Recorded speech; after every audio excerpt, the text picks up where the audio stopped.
Jadi tetap produksi di dalam negeri, kemudian dia bawa barangnya ke luar negeri, dijual oleh unit bisnis perusahaan itu yang ada di luar negeri. Itu lebih level internasionalisasinya lebih tinggi dari semata-mata ekspor. Sampai yang paling tinggi adalah ketika kemudian dia memutuskan untuk tidak hanya memproduksi di dalam negeri, tapi juga melakukan aktivitas produksi di luar negeri untuk melayani pasar tersebut. Itu yang kemudian lebih tinggi lagi level internasionalisasinya. Jadi kembali, karena dirasa bahwa lingkungan bisnis kadang memang menantang sebuah perusahaan untuk melakukan proses internasionalisasi bisnisnya, perusahaan bisa merespon dengan yang semula domestik menjadi perusahaan ekspor, kemudian memiliki unit penjualan bisnis di luar negeri, sampai kemudian juga memproduksi produk-produknya di luar negeri. Itu tahapan bisnis yang biasanya dilakukan untuk menuju globalisasi bisnis atau menuju bisnis multinasional dan internasional. Oke. Monggo, silahkan bagi yang memiliki pertanyaan dituliskan di dalam chat box kita sambil kita istirahat sebentar. Saya minum sebentar ya teman-teman ya, karena habis lari-lari nih ngasih penjelasan kepada Anda semuanya. Mbak Ika tampaknya raise hand. Ada apakah Mbak Ika? Why do you raise your hand? Kenapa angkat tangan Mbak Ika?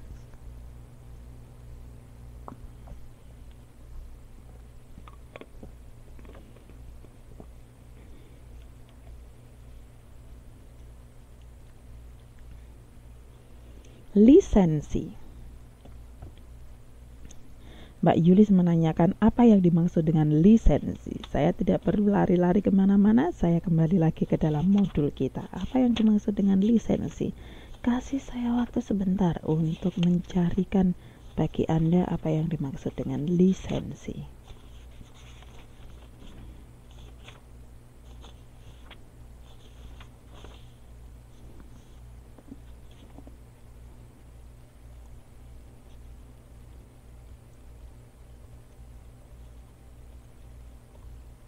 Oke, Mbak Yulis. 2.48 menginformasikan kepada kita apa yang dimaksud dengan lisensi. Di dalam buku kita menyatakan bahwa lisensi adalah sebuah perusahaan pemberi lisensi di suatu negara dapat memastikan sumber daya tertentu tersedia di perusahaan lain. Sumber daya ini meliputi teknologi, keahlian manajemen, dan hak paten, serta merek dagang. Ini semua memungkinkan penerima lisensi untuk memproduksi dan memasarkan produk yang serupa dan telah diproduksi oleh pemberi lisensi. Perjanjian yang memberikan kesempatan kepada pemberi lisensi untuk berpartisipasi dalam produksi dan penjualan produk di luar negara asalnya dengan biaya yang relatif rendah. Jadi, yang dimaksud dengan lisensi di sini adalah memberikan izin kepada perusahaan lain untuk memproduksi barang yang sama dengan perusahaan yang pemberi lisensinya dan menjual di pangsa pasar yang berbeda. Itu yang dimaksud dengan lisensi, menjual izin usahanya kepada perusahaan lain untuk memproduksi produk yang sama dijual di pasar yang berbeda. Lisensi. Lisensi berbeda dengan franchising, karena kalau franchising salah satu contohnya adalah perusahaan Kentucky Fried Chicken. Kalau misalnya teman-teman menemukan banyak Kentucky Fried Chicken yang ada di Indonesia, atau Indomart atau Alfamart, itu adalah perusahaan-perusahaan franchise. Karena apa? Biasanya perusahaan penjual franchise ini tetap melakukan kontrol secara aktif terhadap perusahaan-perusahaan franchise-nya yang dimiliki oleh franchisee. Penjelasan lebih jelasnya harap nanti dibaca di dalam buku 2.48. Oh, Mas Nano menanyakan apa yang dimaksud dengan outsourcing. Saya tuliskan outsourcing 2.48 juga mengenai outsourcing.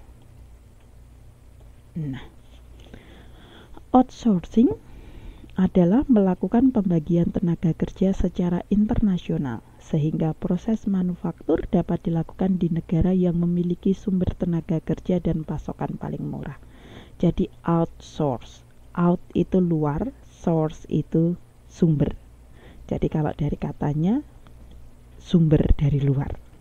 Nah, salah satu contohnya misalnya ada perusahaan yang banyak melakukan outsource tenaga kerja, maka dia